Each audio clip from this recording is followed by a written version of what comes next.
Hello, beautiful souls. And I said that this can lead to a very confusing dynamic. I'm getting a wave of chills. I don't even know why I felt guided to talk about that post, but I feel that there may be many of you listening who are connected in with me on Instagram who wanted some elaboration on that. So this complex dynamic that gets created in those particular situations is that this masculine feels irresistibly drawn to your essence, your energy, your light, because they can sense that something is. The word different comes out. As cliché as it sounds to simply say, something about you is so different that may be how a lot of these masculines actually perceive your energy. They may not even really have the vocabulary yet to articulate why they're feeling so drawn to you. But the word that comes out is different, special, rare. Some of these words, in fact, may have been used with you throughout the course of your connection, although they may not necessarily have been spoken aloud. These could be sentiments that were also felt, but not verbally communicated by the masculine that is coming through here. So I don't typically start with the star-seeded oracle deck. I just saw the number 333.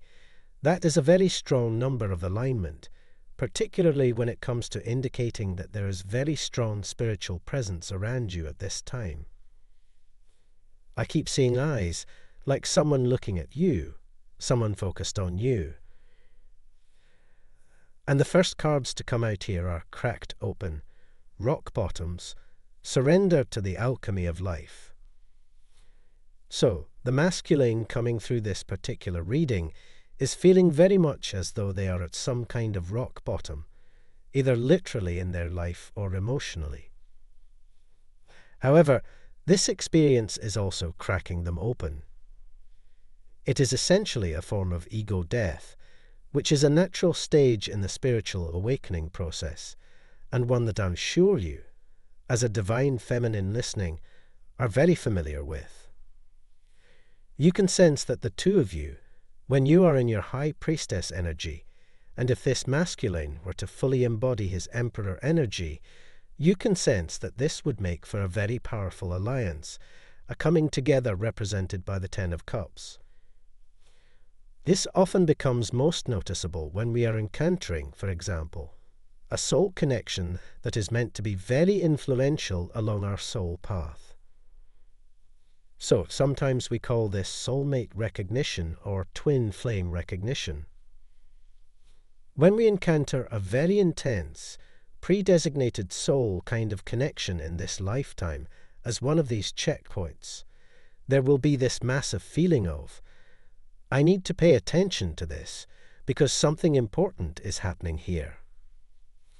And for some reason, I just feel like someone listening here has had one of those moments recently.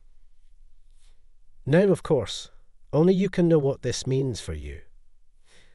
I feel that in one form or another, however this might look physically, what is really going on at a deeper level is someone is learning how to fully lean in and trust their intuition completely and entirely, surrender control of something or someone by going through an experience in this life that absolutely seems to make no sense to the conscious human logical mind. From divine muscular. Type yes if you believe.